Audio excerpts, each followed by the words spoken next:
Let's now look at business news. And smallholder farmers can reduce post-harvest losses and improve incomes by adopting better storage management practices and technologies. According to the UN Food and Agriculture Organization, about 1/3 of food produced globally is lost or wasted along supply chains.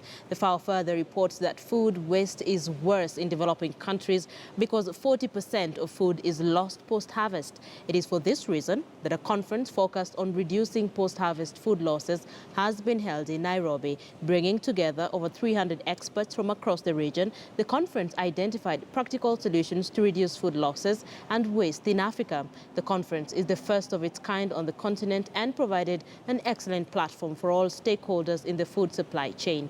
KTN's Habi Agina held discussions with participants, and of course, we'll listen into what some of them had to say.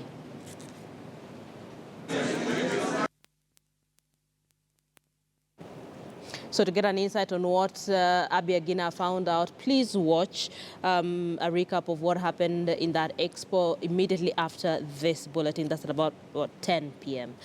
So the Central Bank of Kenya, together with the Kenya Deposit Insurance Corporation, is inviting investors to present an initial expression of interest to buy a stake in Chase Bank Kenya Limited, which is under receivership.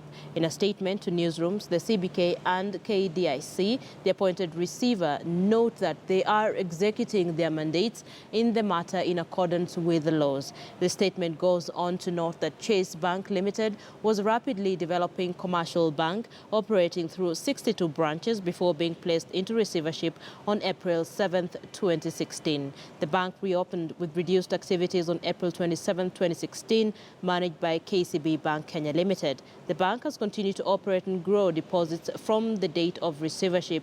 Well, this announcement commences the formal process of selecting a preferred investor for the bank.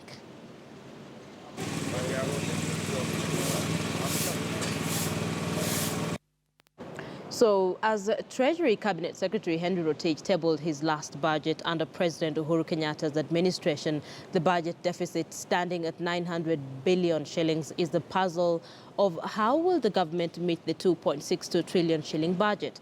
KTN's Abiagina looks at the gaping deficit and why Rotich is calm about it despite mounting concern over the country's high debt level and wage bill.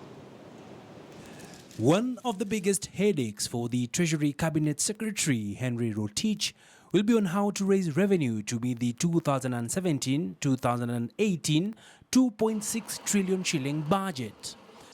Mr. Speaker, this means that the fiscal deficit for 2017-2018 will be 524.6 billion, equivalent to 6% of GDP, and will be financed through borrowing from both external and domestic sources. The budget deficit could see Kenya borrow heavily from overseas to plug the shortfall, which may have serious ramification on domestic interest rates. You have a lot of income that is being collected that is not finding itself either into bank accounts or is not being banked or is not being accounted for.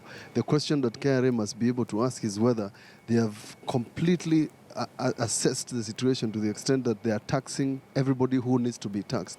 Is everybody paying their taxes? So far, the government maintains that the taxmen will be able to meet the revenue targets of 1.7 trillion shillings, which the leader of majority in parliament agrees with.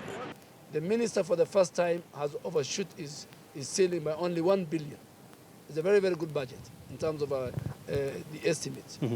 Secondly, for the first time, the minister, in his 2.6 trillion budget, he expects Kenya Revenue Authority to raise about 1.7 trillion. That's too ambitious.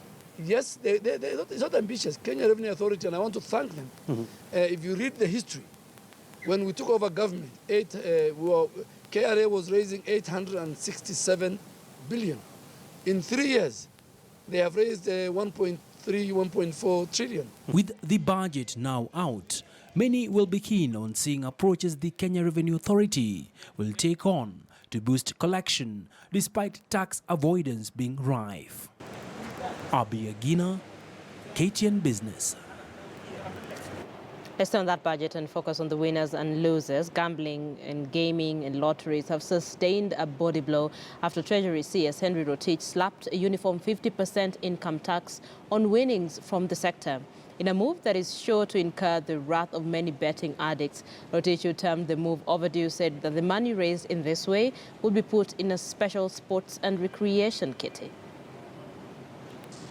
Mr. Speaker, betting and gaming have become widespread in our society in an environment that is inadequately regulated. Its expansion is beginning to have negative consequences, negative social effects, in particular on the youth and the vulnerable members of our society. I therefore propose to raise taxes for betting, lottery, gaming, and competition from the current rates of 7.5%, 5%, 12%, 15% respectively, to a uniform tax of 50% for all categories.